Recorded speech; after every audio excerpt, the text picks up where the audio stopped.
आज हम आप लोगों को हमारी भाषा पाठ के बारे में पढ़ाने जा रहे हैं। चैप्टर का नाम है हमारी भाषा। इसमें हम लोग जानेंगे भाषा कैसे होती है, कितने प्रकार की होती है। इसमें एक स्टोरी दिया हुआ है। बच्चे बोल रहे हैं, नानी एक अच्छी सी कहानी सुनाइए ना। नानी बोलती हैं, ठीक है, पहले पौधों में पानी डाल लूँ, फिर कहानी। बच्चे यहाँ पे बच्चे बोल रहे हैं, खुश होकर के बोल रहे हैं, हाँ नानी जी, हम भी आपकी मदद करते हैं। ये सब आपस में बातें कर रहे हैं। यहाँ पे बच्चे नानी से बात कर रहे हैं। क्या नानी से बात कर रहे हैं? नानी आप एक अच्छी सी हमको कहानी सुना लीजिए। और नानी उस पर बोलती हैं, ठीक है बेटा, पहले हम पेड़ में पानी डाल देते हैं, फिर हम कहानी सुनाएंगे। तो बच्चे खुश हो जाते हैं।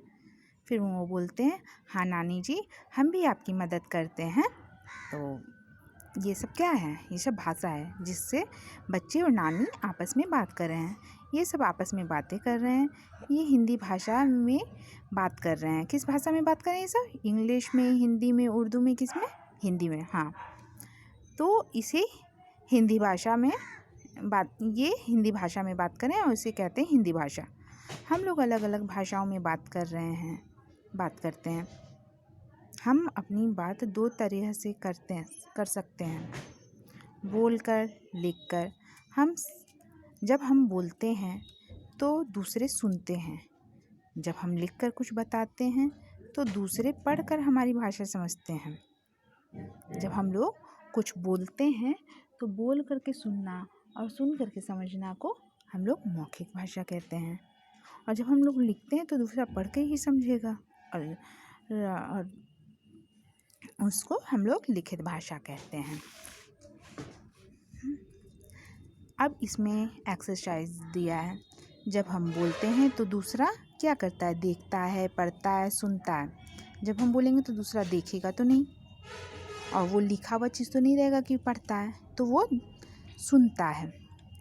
जब हम लिखते हैं तो दूसरा क्या करता है?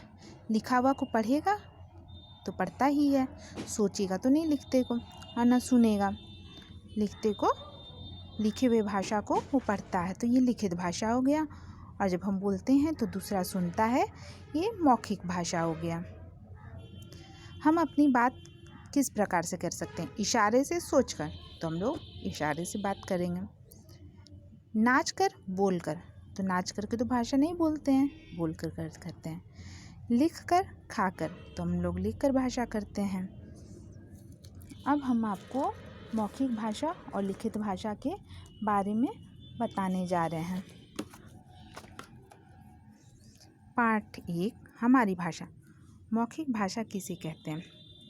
जब हम बोलकर अपनी बात दूसरों तक पहुंचाते हैं और दूसरों की बात सुनकर समझते हैं तो वह मौखिक भाषा कहलाता है।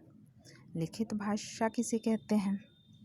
जब हम लिखकर अपनी बात दूसरों तक पहुंचाते हैं और दूसरे की बात पढ़कर समझते हैं तो वह लिखित भाषा कहता है। मौखिक भाषा वह होता है जब हम लोग बोल करके अपना बात दूसरे को सुनाएंगे और दूसरा सुनकर समझेगा तो उसे मौखिक भाषा कहते हैं। और जब हम लिख कर अपनी बात दूसरों को पहुंचाएंगे तो दूसरा उसको पढ़ करके ही समझेगा तो उसे लिखित भाषा कहते हैं।